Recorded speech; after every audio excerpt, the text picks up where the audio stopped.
Hello dear students, this is As Mohammad Khan and I welcome you with today's segment student. Today we will discuss about the permanent magnet and the difference in between the permanent magnet and electromagnet. With this we will also discuss about the electromagnetic force. So first we will discuss about the permanent magnet. What is the permanent magnet, student?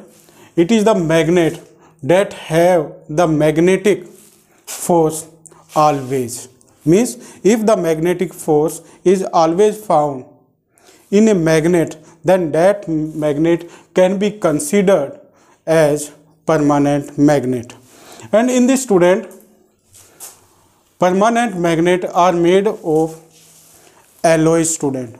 Means the good quality permanent magnet are made up of alloys, and that alloys are of two types. First is Nipper mag, second is Alnico. In the Nipper mag, the alloys that are used in this, student, the elements are used in this, and these elements are the homogeneous mixture of iron, nickel, aluminium and titanium. With this, student, Alnico is the homogeneous mixture of the element in this aluminium, nickel and the cobalt. And with this, student, in these alloys the steel is also found, and the permanent magnet are found in different forms, like in the shape of bar, that's why it is known as bar magnet, in the form of cylinder, and that magnet is known as cylindrical magnet, and in the form of horseshoe, so that magnet is known as horseshoe magnet. So according to the shape, there are the different types of magnet, and the magnets are made up of magnetic materials, especially iron, cobalt and nickel. Now we come on the differences in between electromagnet and the permanent magnet. Yes, student, now we will discuss the difference in between electromagnet and permanent magnet. The magnetism is temporary in the electromagnet because its magnetism depends on the current and the conductor.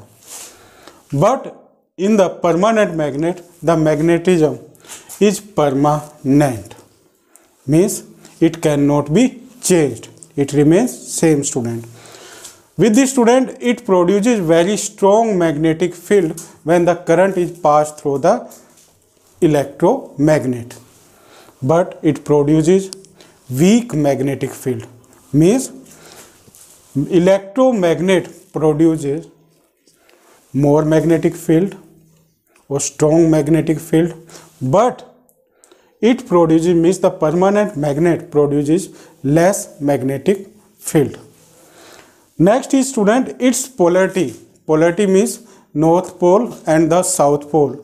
Its polarity can be changed by changing the direction of the current. But in the case of the permanent magnet, its polarity cannot be changed. With this, student, electromagnet is used to prepare the electric motors. And with this, it is also used to prepare the electric generators. So in the electric generator and the electric motor, the electromagnets are used. But the permanent magnet is used in the speakers, in the CD players, it is used. And with this, it is also used in the doors and the windows to attach them with the wall, student. So it is the use of electromagnet and the permanent magnet. Now we will discuss the important topic that is known as electromagnetic force. Now what is the electromagnetic force, student?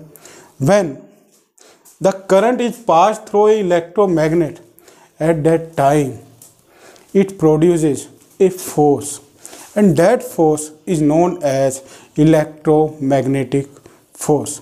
And that electromagnetic force, student, depends on the magnetic field. If the strength of the magnetic field is more, then the electromagnetic force will be also more. Means the electromagnetic force depends on the magnetic field. It depends on the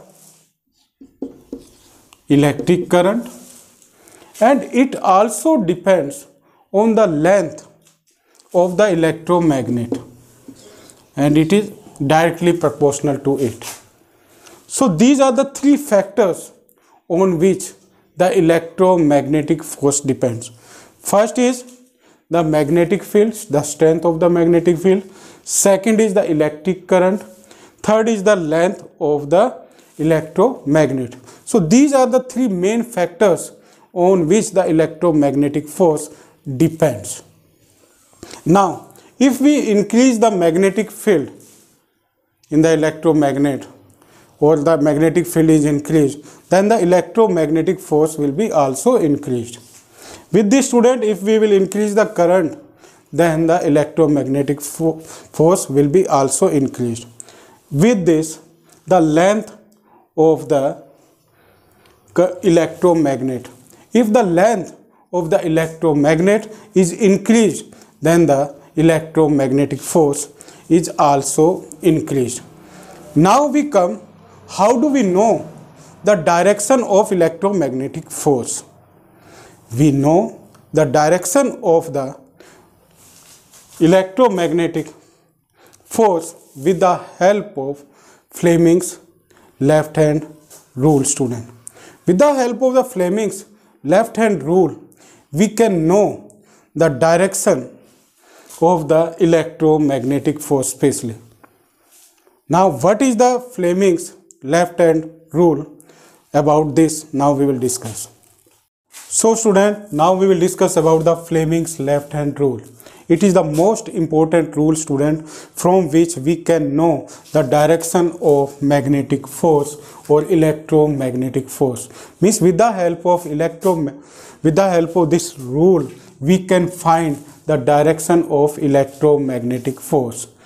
Like for this, if we will stretch the thumb, forefinger and the middle finger of our left hand like this, so that they are perpendicular to each other, means they are perpendicular to each other, then our thumb shows the direction of the force and the forefinger shows the direction of magnetic field like this, and this middle finger shows the direction of electric current, or with this it also shows the direction of positively charged particles, means their velocity direction is found with the help of this middle finger, student.